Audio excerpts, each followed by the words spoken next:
All right, family, I am back. I have no idea what the noise was. So if it happens again, we're going to go and investigate it together. Alarm clock somewhere, I'm not sure. But I'm about to knock these videos out. If you notice, I have added this nice little scarf because you know why? I guess I must have got something kind of stain on my shirt and y'all didn't even tell me in the other video. See, this is what we got to work on this. We got to do better, y'all. Y'all got to be putting me on game. I can't just I mean, I know it's just y'all, but I mean, geez, y'all could have been like, sure, your shirt messed up. So I threw this scarf on because I'm not about to let nothing distract me from knocking these videos out this morning. I'm extremely fired up. So here we go. All right. So the family play is we're not going to be house rich and cash poor, right? So we're going to buy multi-units. All right. So what are some of the things that are our challenges to being able to do that?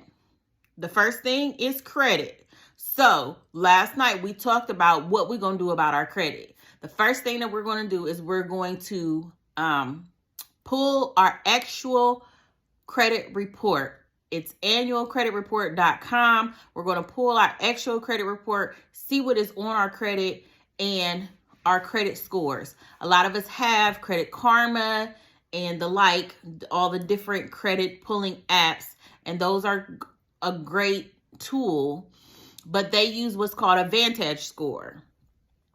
It's not always really your real score. In my experience, most of the times it's a little bit lower than what your real score is. But we had someone last night, Uncle Charles, he said that when he pulled his actual one, his real score was actually higher. So at the end of the day, we want to know what our real score is, what the bank is going to see when they pull our credit.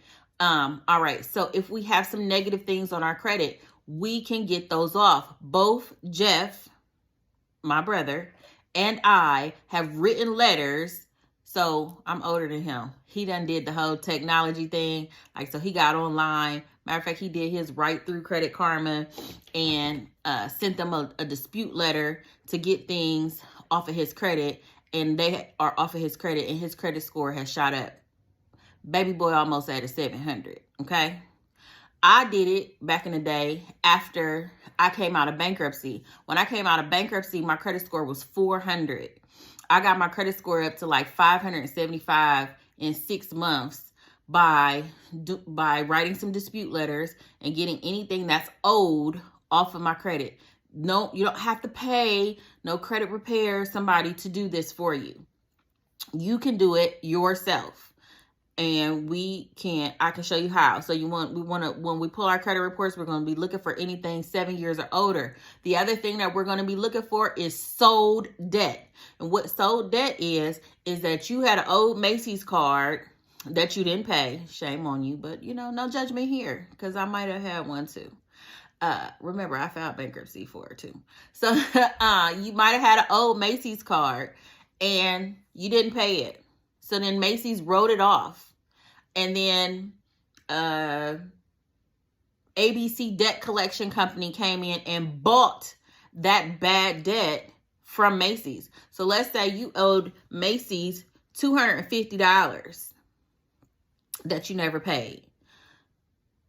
Then ABC Debt Collection Company, so Macy's as a big corporation, they wrote it off.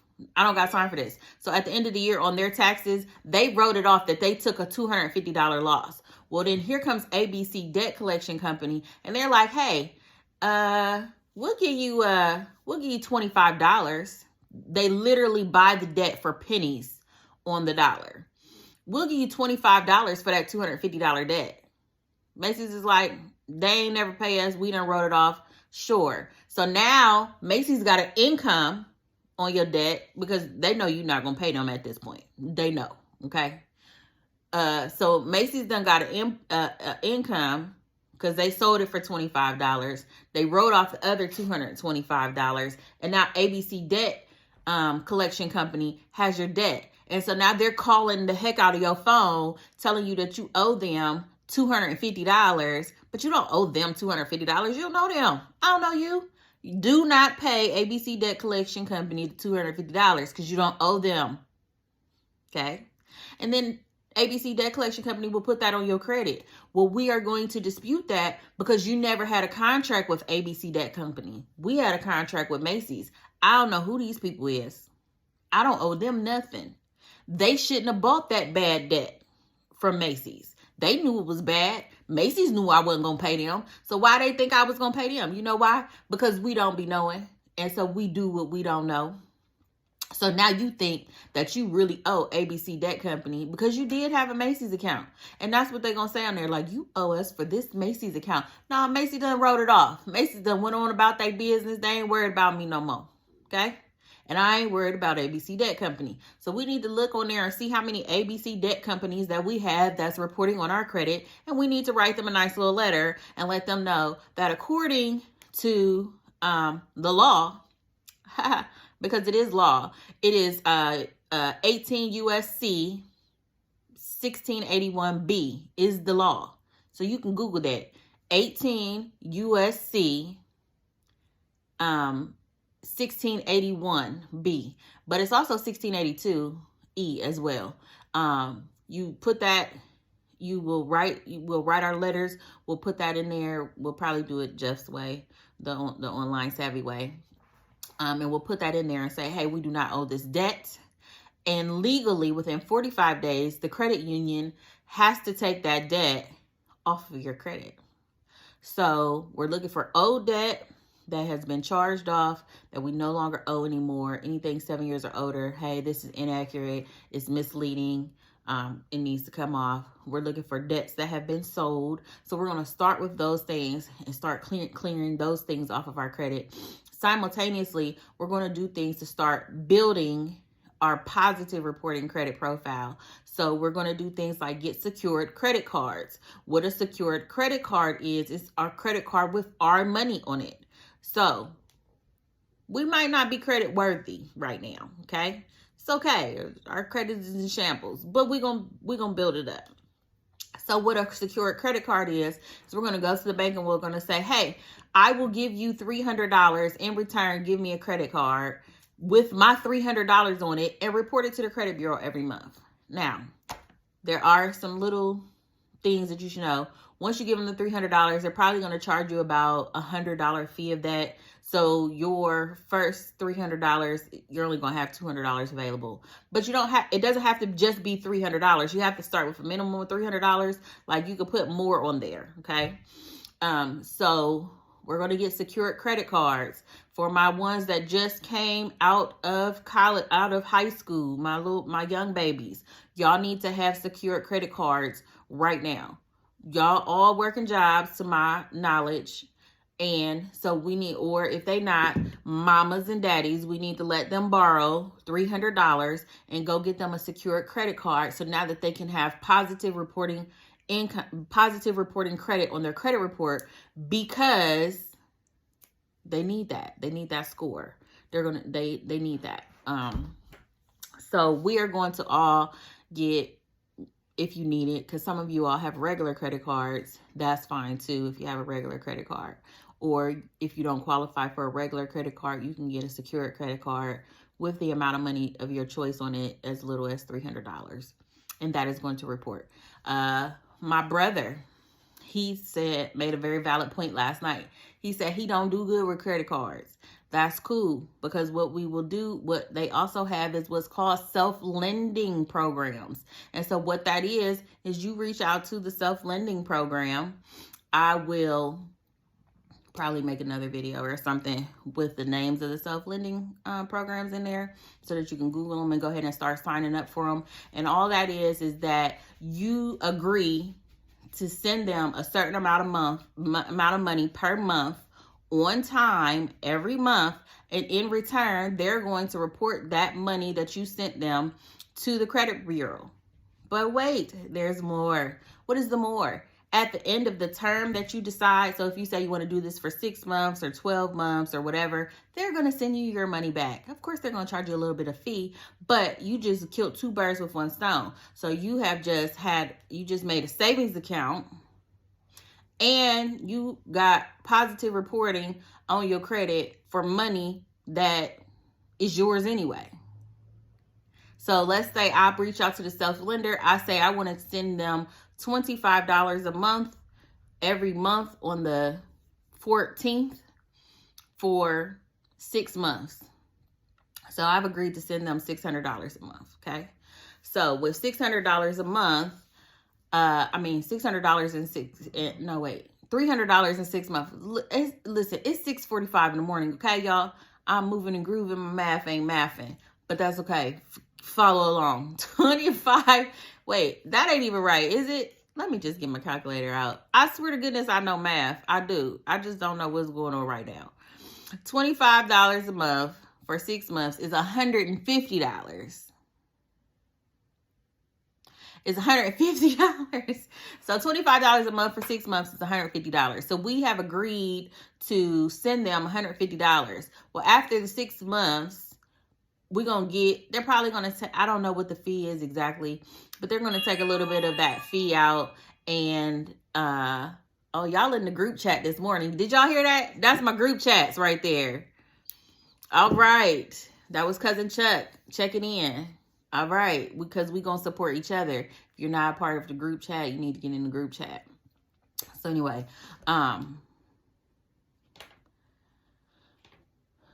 so we've agreed to send them $150 over the course of 6 months. We're going to do it on time. They're going to report to the credit bureau.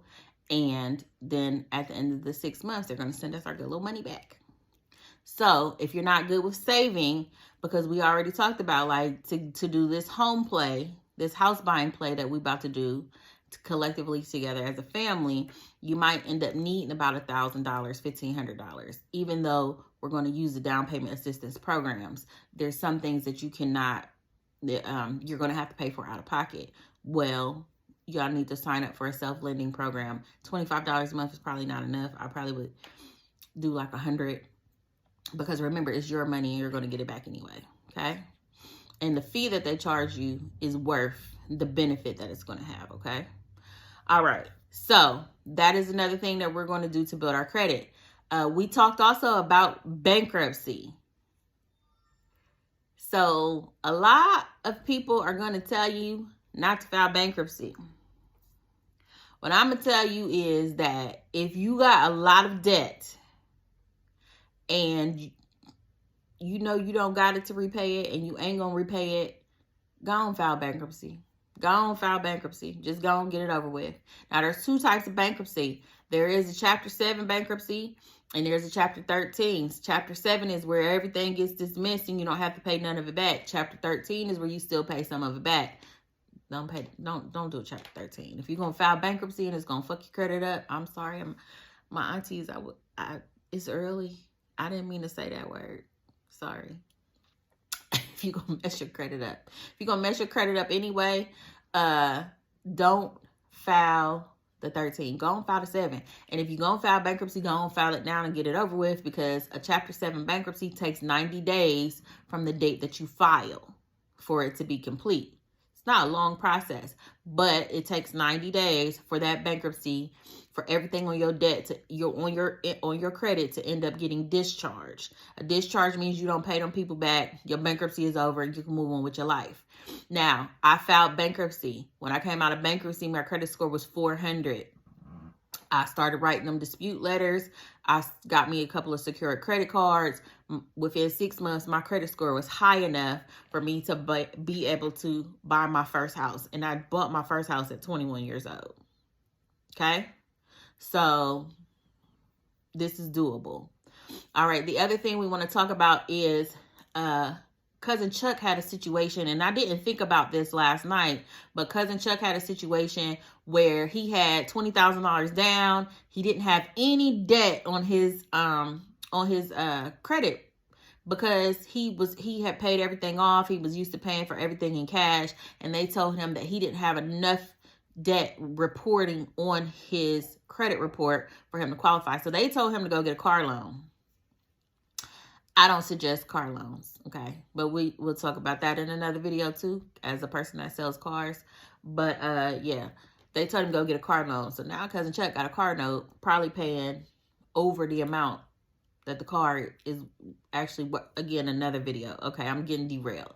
So what we're going to do is, if we get into a situation where we have gotten our credits to a point where they are butt naked, so for our babies that just came out of school, or even us old ones that feel like, oh, we just gotta pay everything off, or we just came out of bankruptcy and now we have a fresh start and we have nothing on our credit, what are we gonna do? We're gonna buy credit. We're going to buy other people's credit. So I don't even know if you all knew that this was a thing, but it's called buying trade lines. And so what it is that we're going to go to a website and we are going to purchase other people's good credit. So how it works is other people are going to add us as authorized users on their credit cards. Mostly it's credit cards. We don't actually get their credit card. We don't see their name. We don't know who they are. I don't even care, okay? But if they have a $50,000 credit card that they've had for 20 years and they pay it consistently on time, baby, I'm going to need that on my credit too. Because that's going to make my credit score shoot up, okay? So it might cost us $300 a month to get this, but we only got to pay it for a couple of months, because the first month that it hits our credit score is going to go down. Anytime something first hits your credit, even if it's a good thing, the first thing that happens is your credit score goes down, because the algorithm has to figure out like, whoa, wait, what's going on? How does this figure into the credit mix? We also talked about last night the credit mix. There's 5 different categories on your credit report that makes up your credit score. Again, we will talk about that on another video, what the credit mix is. So you want to make sure that you have a good mix of credit in order to have a good, strong credit score. So anytime anything hits your credit, the first thing it's going to do is drop your score. But then in the next month, 30 to 45 days, your score should come back up and balance out. Okay. So if we need to, we will buy other people's good credit for a couple of months. That can be a little bit expensive, but it works. Okay. Again, I'm not on here telling y'all about nothing that I ain't did before. I have bought trade lines before to put on my credit so that my credit would look like, and I got what I wanted. Okay. So that is some strategies on the credit side if we are having a problem with our credit. So remember, this is all a part of the house play in the Bondurant Legacy Wealth Building group that family initiative. That's what I'm gonna call it. I'm gonna call it the Bondurant Family Legacy Building Wealth Building Initiative. That's long. It's a mouthful, but whatever. All right. So I love y'all. In the next video, I'm going to talk about the second thing that is probably holding us back from being able to buy a house, and that's income. So watch the next video. Love y'all.